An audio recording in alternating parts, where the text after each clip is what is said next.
kuliah pembelajaran tematik.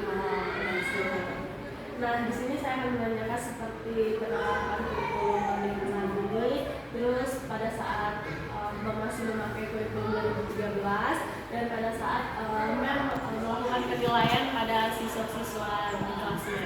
Nah, yang pertama saya ingin bertanya kepada Mem. Nah, kan saat ini kan kita menggunakan kurikulum Merdeka.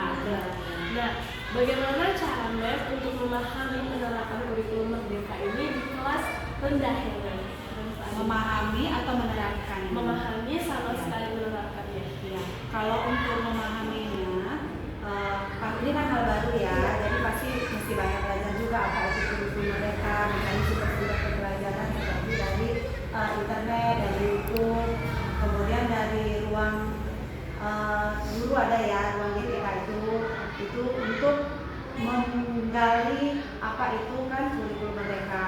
Nah, untuk penerapannya, yang saya dapatkan poin pembelajaran dari kurikulum Merdeka itu bagaimana menciptakan suasana yang belajar menyenangkan, bermakna, ya kan, meaningful, kemudian joyful, apalagi itu kan ada 4 ya. Nah, dari semuanya itu bagaimana menciptakan supaya pembelajaran menyenangkan. Jadi dari selama ini yang kurikulum 13 itu ternyata pasti banyak plusnya.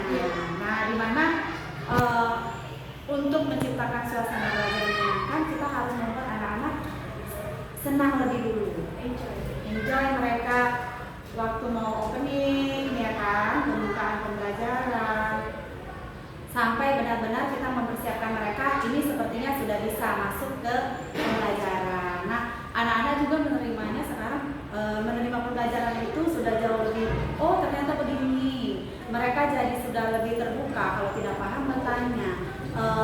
Jadi dengan pembelajaran kurikulum Merdeka ini anak-anak melatih percaya diri juga. Ternyata selain dari meaningful, joyful, itu tadi mereka dapat lebih percaya diri kalau bertanya, mereka akan tidak sungkan untuk bertanya. Jadi selama penerapan kurikulum Merdeka ini masih baru. Ya. Nah, pastinya kan adanya perpindahan langsung dari kurikulum 2013 dengan kurikulum Merdeka ini, selain seperti membiasakan diri atau mengupgrade diri lagi untuk bisa bersesuai dengan kurikulum Merdeka ini, apa saja tantangan yang pernah ataupun kendala yang pernah memang terima atau merasakan pada saat pancaroba bisa dikatakan seperti itu? Kalau kendala sebenarnya kalau dalam hal mempelajari perbedaannya sejauh ini sih tidak ada kendala. Tetapi anak-anak sih mau kurikulum apapun, ada beberapa anak-anak kan yang memang dia paham, dia tidak mau bicara, tidak paham, dia tetap menutup diri. Nah, itu yang kita perlu pembelajaran bagaimana caranya agar anak ini kita tahu dia paham, atau kita tahu dia tidak paham. Nah, itu kendala mau kurikulum apapun itu, ya kendalanya di situ. Kurikulum apapun itu kendalanya ada anak-anak yang tetap meskipun kita sudah beritahu ya naik kepercayaan diri berapa persen gitu kan, tetapi tetap akan kita temukan itu kendala. Saya rasa itu sudah dari zaman ke zaman pasti akan kita temukan siswa seperti itu. Jadi kan saat ini kurikulum itu ada pembelajaran yang berbasis kearifan lokal. Nah, apakah pernah menerapkannya di kelas? Jika pernah, pada saat pembelajaran tertentu atau keseluruhan? Kalau kearifan lokal, kebetulan di sekolah ini kita menetapkan ada kokurikuler namanya. Kokurikuler itu pembelajaran untuk penguatan pembelajaran dari yang pembelajaran inti ya, yang sehari-hari. Nah, dilakukan di situ kearifan lokal. Khusus sekolah ini kita melakukannya di situ. Seperti penguatan, seperti ketuhanan, ya kan? Nah, itu di situ kesehatan, seperti makan bersama hanya di Sabtu. Di Sabtu itu ada kegiatan seperti senam bersama untuk kesehatan ya, dan makan bergizi itu setelah senam. Kemudian akan ada penguatan untuk iman dan takwa itu di setelah makan. Ini ya, makan bersama, sholat, atau biasanya bisa sholat dulu, itu kondisional sih, sholat dulu atau makan. Dan di situ akan ada tayangan, kita menonton kan ada panel ya, panel Iya. digital itu menonton tayangan untuk membangun karakter anak.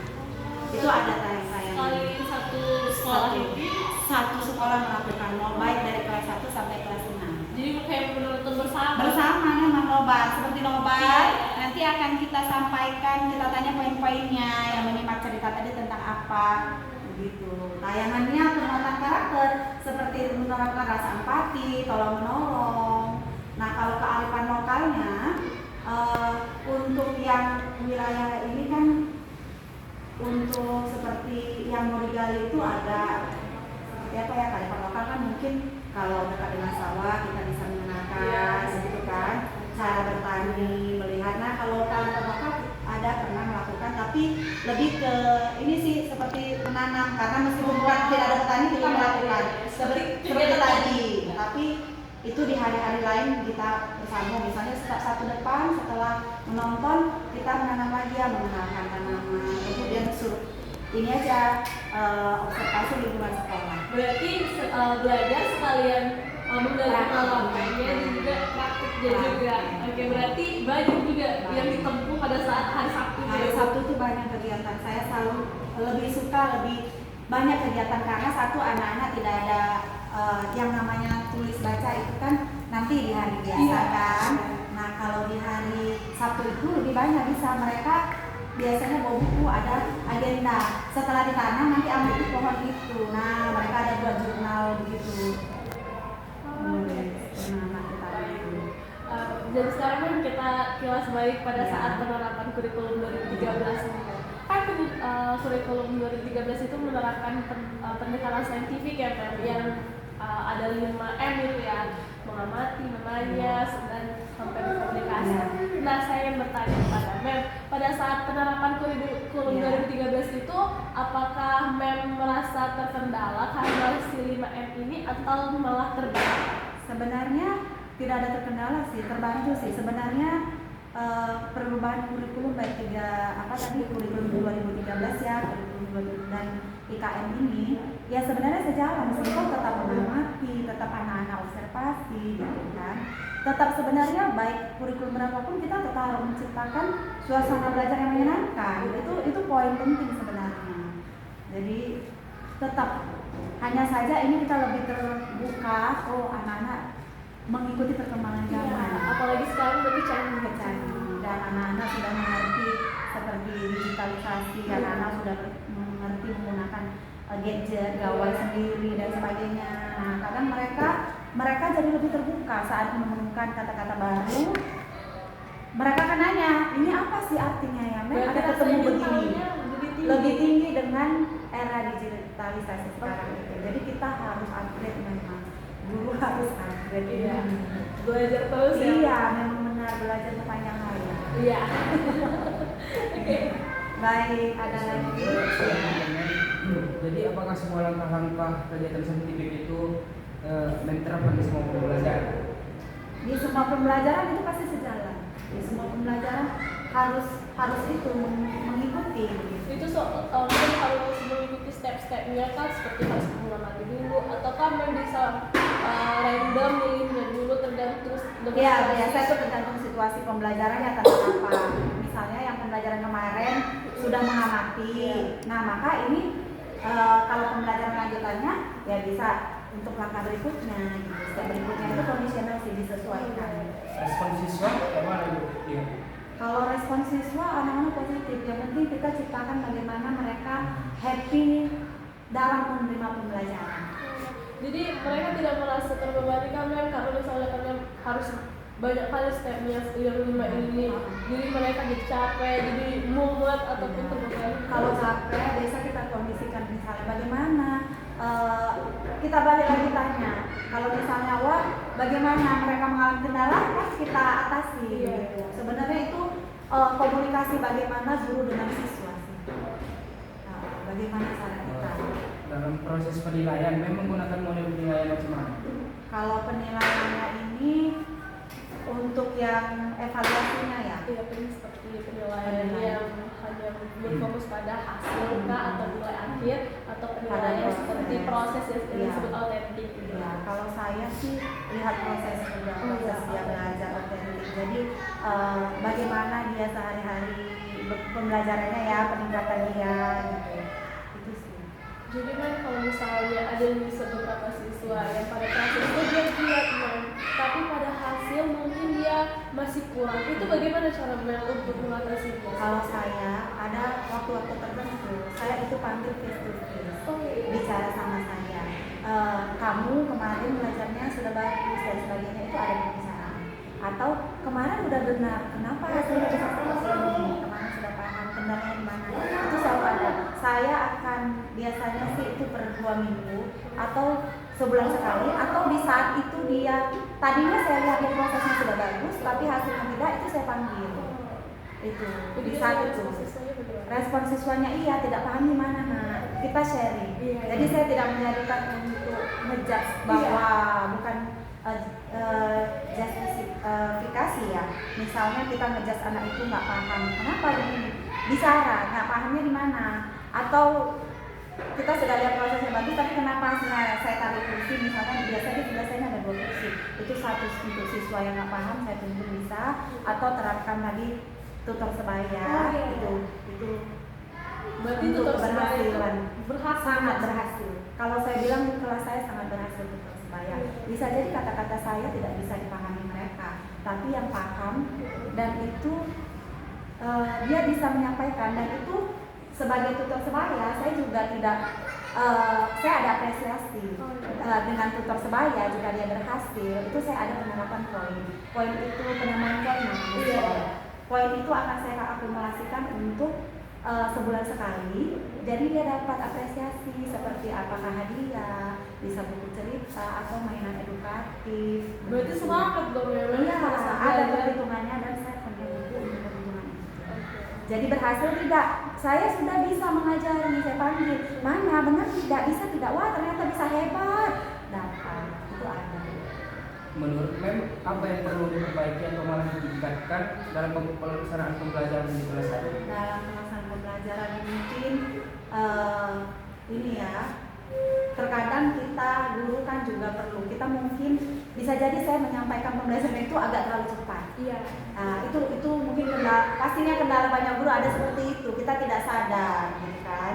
Kita sadar, kita anggap siswa kita ini semuanya mudah menyerah gitu. Ternyata sekali cari misalnya ada LKPD dibagi, saya cek ternyata misalnya ada 7 orang, atau kalau dari 21 7 orang bagi saya itu kan belum berhasil belajar. Wah, mungkin tadi saya penyampaian itu discuss di akhir misalnya apa yang kenapa ini jawabannya masih begini, tidak paham, itu evaluasi, maka nanti di pertemuan berikutnya saya ubah cara penjelasannya, model belajarnya saya ubah supaya anak-anak mendapat semua. Ya kalau 1-2 tidak paham itu akan kita temui, tidak bisa kita buat 100% paham. Balik lagi ke kemauan si anak.